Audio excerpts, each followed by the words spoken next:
to the Humans vs. Retirement podcast with financial planner and retirement specialist Dan Haylett. In this podcast, Dan explores ways to help you overcome the behavioural, emotional and financial challenges of life after work. Join Dan for the journey where he will explore how our wonderful human brain will naturally fight against what it takes to live a happy, healthy and wealthy retirement. Dan will draw on years of expertise, experience and expert guests to solve the behavioural, emotional and financial challenges of life after work. Now, on to the show.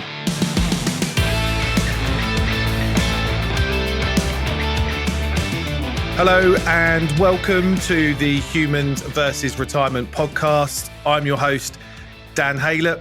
So on today's episode of the show, I'm thrilled to be joined all the way from Augusta, Georgia in the United States by licensed marriage and family therapist and financial behavioural specialist, Ashley Quamme. Ashley, welcome to the Humans vs. Retirement podcast.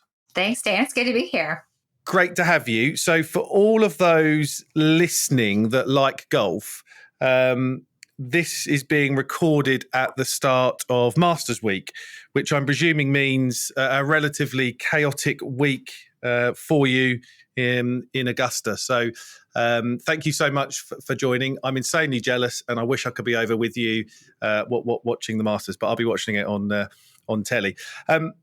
Actually, I can't wait to have this conversation as we're going to talk about what I think is one of the biggest retirement challenges personally, and that is the changing relationship with your spouse and how to communicate effectively leading up to and during this new phase of life. But first, I'd love for you, Ashley, to give the listeners a brief rundown of your career and how you find yourself moving from marriage and family therapy through to linking money and where you are today, really. Yeah, so I've been practicing clinically for close to 15 years now, specializing in actual couples relational work. So that's been my bread and butter. My husband is actually a CFP here in Augusta. And so you can imagine the conversations that happen when you combine a couples therapist and a financial planner. And they're not interesting. They're pretty boring, actually, for most people that are probably listening. But nonetheless, they spark a lot of just interesting dialogue. And so through some of that dialogue came to become a lot more interested in the financial side of relationships, on my end at least. And so through pursuing that interest, came to settle on enrolling in the financial therapy graduate program at Kansas State University. So completed that and have really just kind of continued following next steps and paths for me. And that's led me to, doing financial therapy in one way with couples, but also in helping advisors understand not just couples, but understand their clients from a relational standpoint, from a money mindset standpoint. And so there's kind of two facets to the work that I do, one on the clinical side with couples, and then on the other side, helping advisors really do financial planning in a more holistic, if you want to say, way, but one that encompasses more the human part of that relationship. It's a super interesting journey, I think, isn't it? It's, you're going from the marriage therapy, family counselling to actually, I think, that emotional lightning rod of money and marrying the two together, I think is a marriage made in heaven. Is that? I suppose that's a bit of a pun there, but I think it's very much. I think some of the most challenging conversations I have with couples is around their relationship with money, and so I really like to kick off. I'm really curious on your thoughts about this. So, why is it such a challenge, and why is it so crucial for couples to communicate effectively in the lead up and during retirement? Because, after all, right, they've probably been married for a number of years and they know everything they need to know about one another, right? I would imagine. So, this shouldn't be an issue, I wouldn't have thought. However, I think given our experiences, we know it is. Why do you think it's such a challenge and such a crucial part? Well, I think some of the challenge comes in the work that I've done is that when there's not that foundation already established around just communicating goal planning, it makes moving into that retirement phase all the more difficult. So, for couples that have a solid foundation of communicating needs, values, emotions, retirement certainly can up the ante from an emotional standpoint, and there's tension there. But those couples tend to do far better in retirement moving forward. The ones that I see struggle the most didn't have that foundation to begin with. Maybe they lived really what I hear is kind of separate lives. In stereotypical heterosexual relationships, you have the female partner who's really kind of adopted like one way of being and relating, and maybe the male partner, another way, and they've kind of just lived side by side. And then retirement, right, is kind of on the horizon, and it's kind of that like, oh, crap, right, kind of moment there. And now all of a sudden they're faced with, I don't really know you. Oh, I don't know you. And how do we have this conversation as we move into this next phase? And those couples, sadly, I see struggle the most. So I think you've got kind of two subset, right, couples here, ones that have a great foundation around communicating and ones that maybe didn't have that foundation leading and going into retirement. Yeah, and I think it's interesting, right? I think I do work with people that I think have a really good foundation to communication and they have communicated effectively. But I still get that this retirement piece is a very unique time. It's one that they haven't potentially talked about. And although they might be, great at sharing stuff and open and honest and communicative with each other throughout working life, I think it's a unique set of things to talk about and communicate and be comfortable with. And I've often had those conversations with couples where you get that kind of look across to one another and it's, we've been married for 20 years, 30 years, and why have you not told me that type thing? So I do think, what's your take on how unique kind of the retirement phase of life is when it comes to communicating and understanding one another's passions and purposes? I think that, and you may see this in your couples, but oftentimes I think people have this idyllic view around what retirement is, right? It's this time of like relaxation, it's this time of freedom. And I think they have this narrative and probably go along assuming that their partner has the same narrative. And then they move into this place of retirement. And as you and I know, retirement is actually a really it's scary kind of place. It's filled with sickness. It's filled with life, changes within family systems. It can be filled with joy, certainly. But there's a lot of really hard things that come about conversationally within that place that I think sometimes couples maybe in a naive way don't want to go there and talk about, right? Maybe they don't want to talk about, what do we do when one of us starts to get sick and one of us maybe perhaps can't or isn't as physically able to, do the things that we're used to? What do we do during that place? How do we balance maybe taking care of our elderly parents and also being with our adult children and maybe perhaps grandchildren? I don't think that couples think about those conversations, even ones that have good communication skills. I think there's either it's a denial or just a naiveness about moving into that phase of life. And then once they get there, again, it's kind of that, oh crap, like things are hitting us kind of in the face of, we didn't expect this or we didn't anticipate it or know how to talk about it. And then they find themselves just kind of, in that place of having to have conversations on the fly that sometimes maybe don't go as well whether, that's with you in the advising space or with me in the therapy space or with themselves. So one of the, and I'm intrigued to hear if you have had any experience of this really with the couples that you've worked with and the great work you're doing with advisors. One of the things I'm hearing and seeing a lot is how there is this kind of assumption that spouses are on the same path. They assume that the other one thinks the same as them, particularly the dominant spouse. The conversation isn't necessarily had because, of course, my husband or my wife is on the same trajectory as me. I think that's quite a dangerous thing, and I see it a lot. Yeah, I see that too, actually. And it's, again, that assumption that really gets couples in trouble.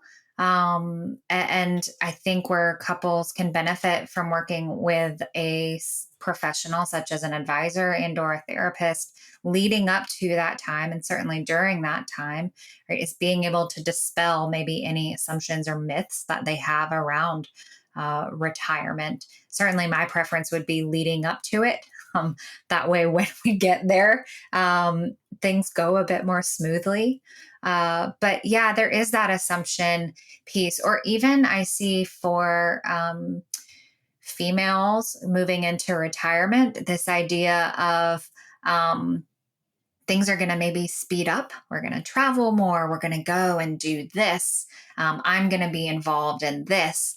And then maybe their male counterpart, again, in heterosexual couples, I'm talking here, they're like, no, I have this idea of slowing down, right? So you have kind of this like speed up, slow down tension that maybe they've never even talked about. And then once they get there, it's, what do you mean you don't want to go and all these lavish cruises and, extensive vacations, and you don't want to go and see the kids for 3 weeks here and fly here, so that tension, right, can really come about. And I think it's important to talk about, obviously, before that, what does that look like? Easier said than done, of course. But then, I've also had couples where one partner, what their idea of what they thought retirement would look like. For example, and I think I gave this example, maybe you and I had an exchange on Twitter once, where I said I was working with a grandmother and she was retired, and she thought that in retirement, she wanted to just be a grandma and be there to take care of the kids while her adult children worked, right? She thought that's where she would feel fulfilled and have a lot of joy and enjoyment. And after about 6 months of being full-time grandma, grandma care, she found herself not feeling very fulfilled at all. And so having that flexibility around, hey, when I get there, like I may change my mind, I think is really important, not just on the individual level, but also the couple too, is that we have an idea of what we might want. It might be being full-time grandparents, or it might be, perhaps being involved in the community or in a church role, like in a leadership way, but then it's maybe not what we expected. I think that can also, from an identity and purpose place, create just a lot of emotion for one or both partners that can be, left maybe unchecked, can be really hard and difficult to navigate through. I don't know if you've had that experience maybe with clients, but that's certainly something that I know I've seen when they have a very rigid view of what it looks like. And then that changes, or it needs to change, right? And they're fighting that. I think it's absolutely spot on, because I think, I'm one of the things I talk to my clients about is that, we create these, really robust retirement plans that the moment they're created, they are wrong, because who knows what tomorrow brings. And I think Mike Tyson famously said, everyone has a plan until they get punched in the face, right? That's kind of, and there's been plenty of punches in the faces over the last, 3-4 years. And I think, that plan that involves the numbers also is so crucial to have a plan that involves words. And words that are written in pencil and not carved in stone, I think is really important. And the communication that we try and bring out in people, I think it's so crucial to go, it's great, we're talking, we understand a direction of travel, but that's never going to happen. I don't think I've created a plan with a client that's ever gone according to plan. And in fact, most of them significantly change throughout the first 3 to 5 years. So I think ongoing dialogue, ongoing communication, open and honest about feelings and emotions is so important, so important. And I think, so yeah, I think it's such a vital role of, I think what we do, we often get together for a 6-month or annual planning meeting. And those conversations are little to do with numbers. They are all to Yeah. do with kind of what's changed or what their thoughts and emotions are and what do they want to do over the next 12 months, 18 months. I think it's very hard for people to put themselves in future state in 3-5 years down the line. Because I think actually we've all been taught that wonderful lesson over the last 3 years that, plans are wrong. So I think, again, I'm curious to find out about your take on this. Is there anything that you can give the listeners in terms of some thoughts around ongoing communication? So this kind of, we're going to have a couple of meetings, we'll get together, we'll understand values, we'll create a shared vision, we'll create an individual vision and put together a plan. But how can we keep that dialogue going and make sure that we're comfortable in talking to one another as a couple about our ongoing feelings?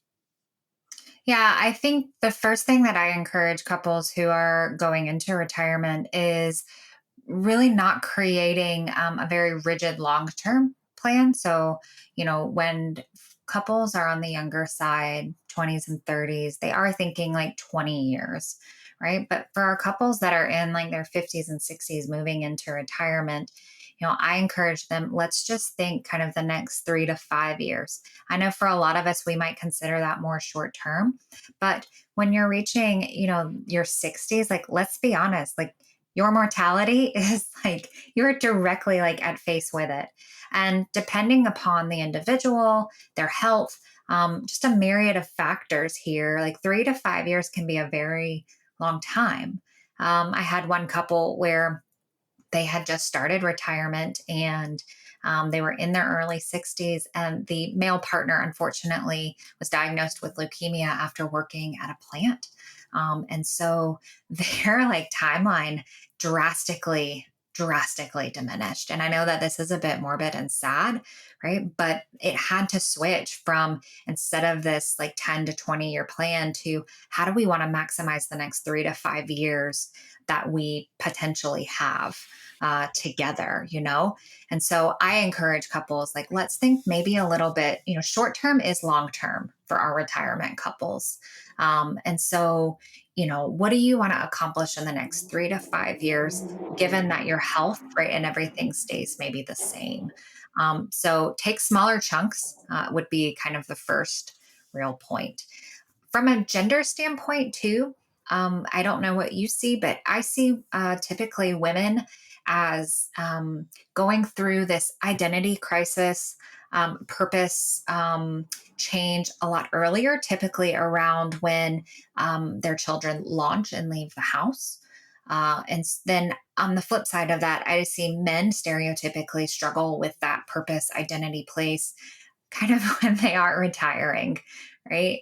And so for my female partners, like, I encourage them to really, be supportive and understanding if their partner is struggling with that. On the flip side, with male partners, understanding what can you maybe learn from your wife as far as what she struggled. I think it's really important that couples allow each other to have influence on their life. And some are better at doing that than others. But there's a lot of research that when couples, particularly male partners, accept influence from their female partner, the relationship goes better. It goes smoother.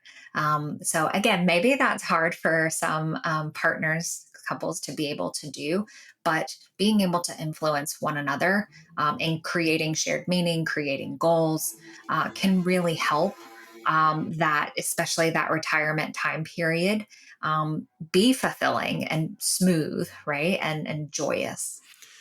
I think it's so important, and I've said it on a number of podcasts that I've recorded, that there's the 30-second rewind button that everyone has. So I encourage everyone to go back 30 seconds and listen to that period. I think it's such great wisdom you've just shared there, and I see it in real life. It's the conversation you have with the couple, and actually what it comes down to and boils down to, I think, is that they haven't gone that deep about certain things. So I think surface level, or maybe just under surface level, communication and understanding has been really rock solid. But this is such a crucial phase of life. You probably need to go one under, if not two under that bit, to understand. And some of those conversations that I have, and it's typically the dominant spouse, and typically the male, although I have got definitely female, the female of the couple that is the dominant and earned a lot of money, etc., and been the dominant from a money and influence standpoint. But the dominant spouse, I think, has a lot of understanding once that's been brought out. So, it's that conversation, like I said at the start of the podcast, the one where you open up the conversation, you talk about values and visions, particularly when you talk about fears and anxieties.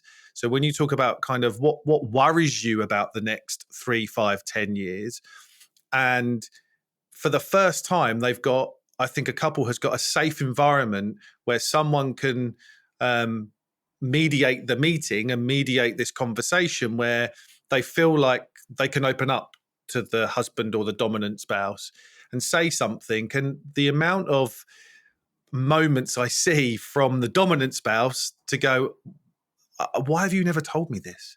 Like, why have we, I get it now. Like, you've just said that, me dying early because my dad died when he was 65 of a heart attack scares the life out of you, and you don't know what you're going to do. You've never told me this before. Now I understand that. I've got some empathy around that situation, and I can put stuff into place to do it. I've had it before where the dominant spouse, the husband, has just brought loads of insurance. It's the thing they wanted. It's the thing they go, well, actually, if that's going to put your mind at rest, then that's what we need to do. And I think it's such a crucial part. And that's why if the people that we work with are married, we insist on working with both parties, both spouses. And if we get the pushback, oh no, don't worry, it's me, this one, then we don't work with them, because we're not going to create something that's meaningful to both parties, right? Yeah, I actually appreciate that about you and your firm. And maybe this is a bit bold, but I tend to think kind of the same way you do. It's kind of like doing couples therapy with just one partner. Exactly. We can do some work, Yeah. but let's be honest, like the system itself, the coupleship is it's going to be difficult to change both if we're not working with both. So, I am more encouraging of advisors and planners working with the whole couple. I've heard arguments for both sides, but I relate it to at least how to do couples therapy. I don't know how you do it with just one. It needs to be both, right? But I also hear that engaging maybe the unengaged partner can be difficult at times. And so going that extra mile, and reaching out to the unengaged partner, I say unengaged, I'm kind of using quotations here, with that can maybe be helpful. And maybe the role of the advisor or planner there is creating kind of that safe space that says, hey, I want to hear from you, right? Like, you matter, your input is valuable, right? The planning that we're doing is for both. It's not just for, let's just say your husband in this instance. Like, I want to know what you think and how you feel about it as well. I think that you'll be doing the couple in the long term. You'll be giving them a great gift, I guess, in being able to do that. Yeah. And something that we see all the time. I think as you said, in that wonderful kind of moment I said to rewind, it's that it does create, I think, less anxiety and more freedom if both spouses of, they know what each other is, it's all out in the open and they know what each other are thinking and they can move forward from there. So I think it's absolutely crucial that we. Well, and also, like, let's be honest too, like both partners, assumingly, right, have access to the accounts, right? It's both people that are spending. Mm. And so, my husband jokes that I'm the one that swipes the credit card the most. And it's actually not a joke. It's factually true. I do swipe the credit card the most.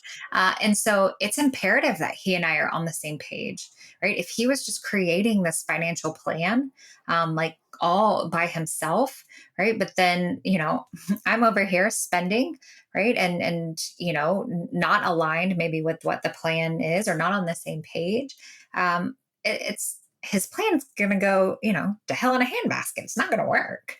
Right. And so, especially during retirement, like that is the time when both partners need to be in, the office meeting with an advisor, because both partners are spending money. Right. And if they're not, then that's a red flag for financial abuse. That's a different podcast, right? I know, but 100% agree. Yeah. If both partners are spending money or, using, then both need to be involved, because otherwise you're just, planning to just come back in a year or two and creating a new plan, right? As you said.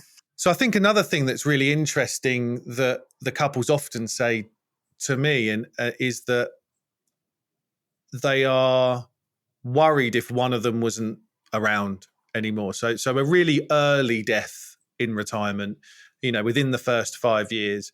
And again, particularly the dominant spouse that has had some extra control over the money and some extra control and say over, or that, may have dominated the earnings picture. And they've got complicated arrangements a little bit everywhere, and we help them simplify that. But one of the things is, well, my wife would not know who to turn to or where to go. And I think having someone like a financial planner that is helping them through that gives both the dominant spouse and the non-dominant spouse a huge amount of comfort. If something was to happen, that they had someone to instantly turn to. And we've got 4 or 5 quite recent stories where that's happened. And I'd hate to think of someone that didn't have someone like us at that point. You must come across that a lot. Yeah, I encourage couples, like, no matter actually where they are in their phase of life, whether it's moving into retirement, in retirement, they've just had kids, they're in their 30s. So one of the things we talk about is having that kind of plan. So oftentimes we think of it from an estate standpoint, especially younger couples, what will happen to our kids, right? But really from a coupleship standpoint, partners should be talking about, what do I do? Who do I go to? Who should I see? At least in my own marriage, my husband's a financial planner. I know a little bit, but let's be honest, like that's not my knowledge, like forte. And so we have those conversations and I say, who do you want me to see? Right? Who do I need to go to? Give me their name. Where are they? Like, I want to know who they are. Will they have access to it? Do I need to bring the financial information? What does that look like? So I think no matter where a couple is just in their phase of life, they should be identifying and having that conversation. We hear of tragedies happening, probably too much. And so from a life expectancy standpoint, yeah, there's statistics, out there, as far as how long we may be expected to live. But at the end of the day, we don't ever know. So, part of that estate planning maybe would also include, how do we handle the finances? What does one or both of us need to know? If something unexpectedly were to happen. One of the benefits of that is that, while I don't know what it's like to lose a partner, I do know what grief is like. And so having a plan as far as what do we do, how should we proceed, can be really helpful. When we're in that place of grief, we don't want to be thinking and having to make those decisions. We want to be able to just grieve. And so having an identified planner or a plan can be really helpful in allowing the, let's just say in this situation, the widow, to be able to grieve with some comfort and knowing that she doesn't have to have everything figured out. There's an identified person, right? There's a Dan in her life that as a couple we've decided on. And Dan is going to be the person that I go to, at the point in which I need to start figuring this out. It's one of the not so nice parts of the job when you get the phone call or you get the email or the understanding that something's happened, but it's one of the parts that kind of kicks you into gear. One of the parts that that you can add so much to the person or the family that's dealing with that, and so much comfort, and like you said, allow them to grieve when they shouldn't be worrying about where to go, who to turn to, what account to have, where they need to find the will or the power of attorney and all that stuff. So I think it's so crucial to have that point of contact, to be able to go, you go ahead and do the grieving. We'll get on behind the scenes and make sure that kind of everything's taken care of.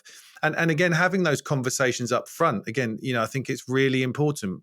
What do you want to happen? How do you want to do it? We've got a couple of clients that have got sealed letters kind of saying, this is what you need to do on it. And I think, again, you talk about freedom and comfort and peace of mind in a phase of life that you want to have that. These little steps to put in place and make sure that you're communicating those effectively, I think are so important to make sure you can get on with life and not worry about the what ifs. You can just kind of get on with it, right? I think that's so important. I think, in that same vein, we're talking about couples here, but I also think that it is crucial for parents that are especially in that retirement place to be having these conversations with their adult children. I hear so often retirement aged parents not wanting to bring their children into their financial situation and the knowing of it. But yet on the same side, they're trying to establish how much they may want to leave behind. And so I think that there, from a legacy planning, a generational plan, there has to be some conversation there, for, retirement age parents to be having with their adult children. Hey, when we pass, right? Because it's not an if, it's a when, when we pass, this person, Dan has been working with us. He knows the ins and out of our financial situation. He is your go-to, right? And, I encourage couples, but also planners too, if they can, to be trying to communicate with those adult children too, especially in the event that maybe perhaps when one or both partners experience some cognitive decline, having just those generational relationships can bring a lot of comfort even to just the family system. We've been talking here about couples, but, the family system as a whole, that is where working with a professional such as yourself can really bring a lot of comfort and healing and that peace of mind that we were talking about. Yeah, and what's really interesting, Ash, is that I think more and more people are wanting that, and they're asking us to ensure that we either asking us to make sure that we are communicating or that their children know who we are, not just their spouses. It's very much at the forefront of their mind. And I think because, stuff like cognitive decline, however, whatever that looks like, is now so much more well known. There seems to be so much of it now around, and so much in the press. And I've got very elderly parents of clients. I've probably got more with dementia and Alzheimer's than haven't, right? It seems to be as if every other one has got a cognitive decline going on. And so the people I'm working with that are retiring or just retired are so much more acutely aware of what might happen going forward, and maybe how their parents haven't put anything in place to help them deal with this, and they don't want to then be the burden on the children. So it's having a massive impact. They're inviting us into their family lives more than they've ever done. and they're encouraging their children to pick up the phone to us just to have a conversation and go, hello, I'm Dan, or this is the team, and if anything's ever needed. And I think particularly when travel is a big thing for retirees, if you're both on the plane, what happens then? If you're both out traveling somewhere and something happens, where does the children turn to? So I think it's hugely important, isn't it? And I think that, again, it comes back to communicating effectively as a family, as a couple, and as a unit dealing with financial life, knowing that money is, as I've said on many podcast episodes, I think I said it this one, money is a lightning rod for emotions and a huge amount of what we're talking about. It is. And I think maybe one of the things that is important to keep in mind here when it comes to being able to do this kind of communication that we're talking about between partners is that when faced with our own mortality, it requires a lot of courage and vulnerability to be able to have those conversations. First, to be able to even own it and think it, but then to say it out loud to the person that we love most, right? And to be jointly planning and talking about it. That takes a tremendous amount of courage and vulnerability. And as humans, we are really just not wired for vulnerability. No, we don't want to do it. So at the start of like our conversation today, you asked like what's difficult. And I think, if I were to say what is the crux of it, I think just being vulnerable and having that courage is really why it's so difficult for couples to be able to do that kind of work.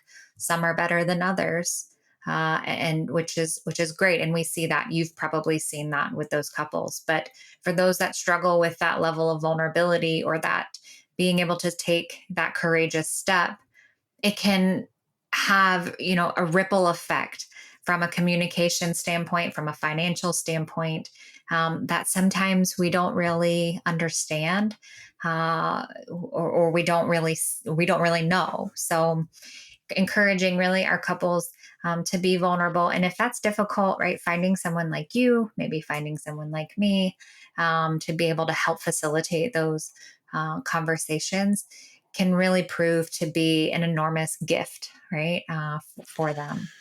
That's a really fantastic point. And I think it's just sent a couple of light bulbs off in my head. I think that, how many people in your life outside of really close family can you say that you can be truly vulnerable with?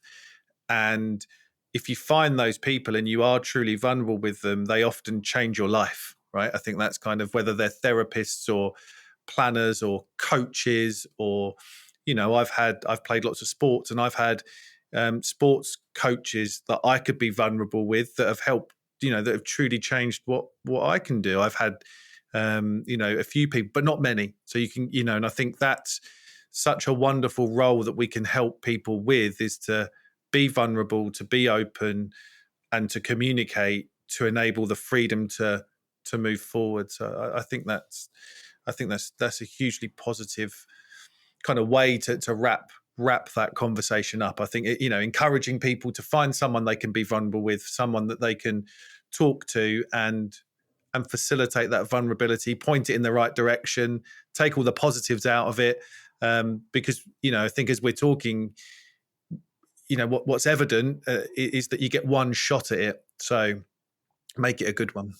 Yeah, that's true. Very true. It's a good way to wrap it up. Yeah. So as we kind of wrap up, I'm really curious to ask you some questions, and I ask these of everybody. So again, share some vulnerability with me. That'd be wonderful. So Sure. your husband is, and I've got to know him through social media, and he's on the scene with a number of people that I respect, your side of the pond.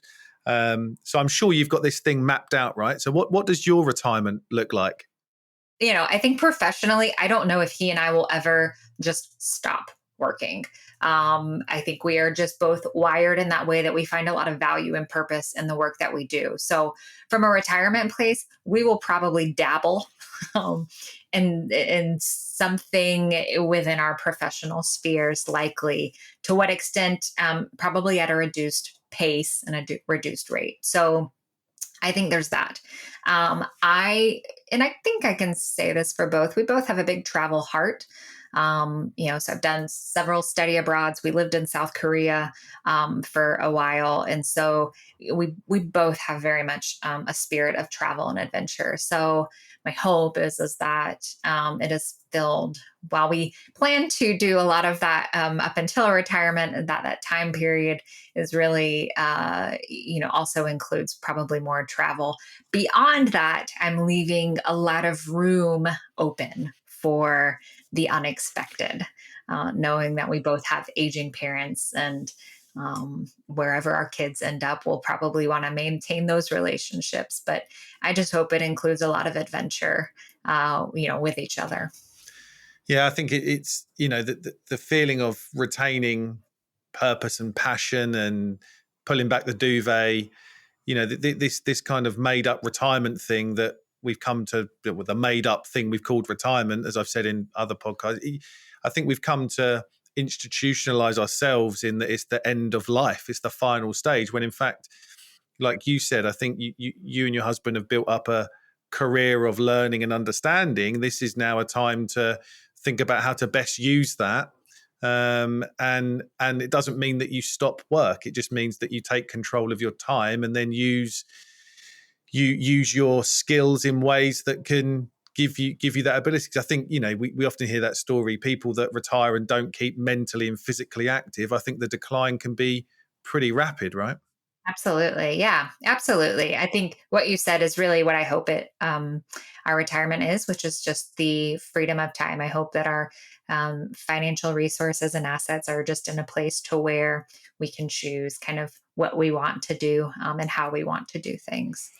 Perfect. So again, you've probably got as much experience of this next question as anybody that I've had on the podcast so far. So if I'm 55 and I'm sitting across the desk or laying on the chair, I don't know what I'm having, therapy or planning, one maybe a bit of both, and I've established that I've got enough money for this retirement that I desire. So that's been taken out of the way. What is your number one tip for living a happy, healthy, and wealthy retirement? I kind of what we've talked about is having flexibility, really, mental flexibility, right? It's important to map things out. It's important to be proactive. It's important to think things through. But during retirement, more so than any other time period in our lives, having the flexibility mentally, maybe physically too, right? That could be helpful. Yeah. But the mental flexibility, just to know that things can change, and how do we want to respond or react to that change, I think is imperative. That word flexibility and choice and control, I think, isn't it? If we can, you seen so many plans get pushed to one side over the last 3 years, and those that have the most flexibility and the most understanding that they can't control what the future has or gives them, and actually they need to be reactive and flexible. I think that's a freedom that is truly amazing, and then the ability to kind of go, well, what if, and where do I go, and navigate. Lastly, before we completely wrap up, when it comes to this human versus retirement face-off that we, as we get into our 50s, that we're definitely, our brains are battling against this thing. We're not, as with your background in behavior, we're not wired for this stuff. We're not, our mental capabilities have not caught up with this modern noisy world and what retirement brings. So is there anything that, and we've covered a lot, right? But is there anything that I've not asked you that I should have done? No, I think you've asked a lot of great questions. I think maybe just a final thought is that some couples think that reaching out for help, they have to reach out for help, particularly maybe with a therapist, is because something is wrong. However, that is untrue. That is a myth. It is certainly okay to reach out to either a financial therapist or a couples therapist, in being proactive as well, and trying to have someone just sit in the trenches with them and navigate a really potentially difficult, emotionally charged conversation or conversations. So I think the last thing that I would be encouraging of, your audience and whoever is listening is that dispelling, I guess, maybe that myth that going to therapy means that something is wrong with you, or something has to be wrong in the relationship in order to seek out that support. So it is okay to be proactive and to even go into therapy, even when things are going well. Ashley, thank you so much for your time and wisdom. You've shared so much wonderful stuff for our listeners. So I really, really appreciate that.